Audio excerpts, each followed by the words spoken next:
នៅពេលដែលអ្នកដតីគេសម្លឹងមកយើងឃើញថាយើងមានសម្រស់មិនសូវស្អាតរាងមិនសូវបានកម្ពស់មិនសូវត្រូវស្តង់ដារណាអាហ្នឹងវាជា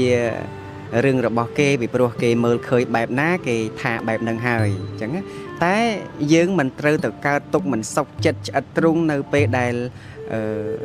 ឮពាក្យទាំងអស់ហ្នឹងទេពីព្រោះការពិតហ្នឹងយើងវាបែបហ្នឹងមែនប៉ុន្តែយើងគូត្រេកអរថា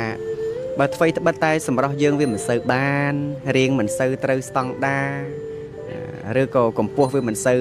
បានបែបណាក៏ប៉ុន្តែយើងបានប្រព្រឹត្តសេចក្តីល្អតើជារឿងអស្ចារ្យកម្រិតណាទៅឃើញទេយើងត្រូវរៀនត្រេកអរនៅអ្វីដែលយើងកំពុងមានពីព្រោះបុណ្យរបស់យើងវាបានត្រឹមប៉ុណ្្នឹងវាសំណាងហើយត្រង់ថាយើងត្រឹមតែមានសម្រស់មិនសូវស្អាតហើយបានអត្តភាពជាមនុស្សហើយចុះបើយើងស្រាប់តែធ្លាក់ទៅនៅក្នុងអបាយនោះតើវាទុកលំបាកប៉ុណ្ណាទៅអញ្ចឹងវាអត់សំខាន់ថាយើងវាមានសម្រស់បែបណាទេយើងគ្រាន់តែដឹងថាយើងខ្វះបុណ្យបានបុណ្យកើតមកជាមនុស្សប៉ុន្តែវាខ្វះបុណ្យនៅត្រង់ការដែលមិនមានរូបសម្ផស្សស្អាតអញ្ចឹងយើងគូប្រព្រឹត្តសេចក្តីល្អហើយគូត្រេកអរមួយទៀតថាបើអ្វីត្បិតតែយើងនឹងឯងវាមានសម្រស់មិនស្អាតតែយើងបានធ្វើសេចក្តីល្អណារស់នៅមិនកឹបគេងអ្នកដតីរកស៊ីសុចរិតរស់នៅផ្ដល់សេចក្តីស្រឡាញ់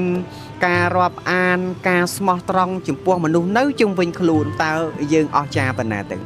ប៉ុន្តែមានជើងខ្លះទៀតហ្នឹងវាមានសម្រស់ស្អាតជាងយើងណាកម្ពស់ទ្រង់ទ្រីរៀងរូវនិយាយពីថា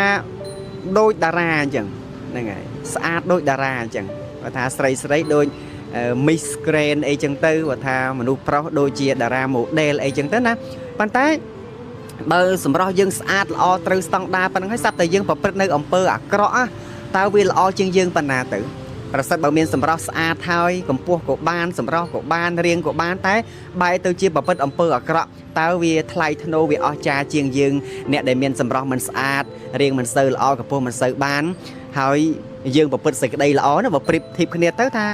ប្រកាសតែយើងថ្លៃថ្នូរជាងហើយតម្លៃរបស់មនុស្សណាត្រូវចាំថាវាមិនមែនមានតម្លៃត្រង់មុខស្អាតរាងរូវកម្ពស់អីល្អអីប៉ុណ្ណឹងទៅទេវាសំខាន់គឺអចរិយាមារយាទនៃការប្រព្រឹត្តល្អនឹងទេតើ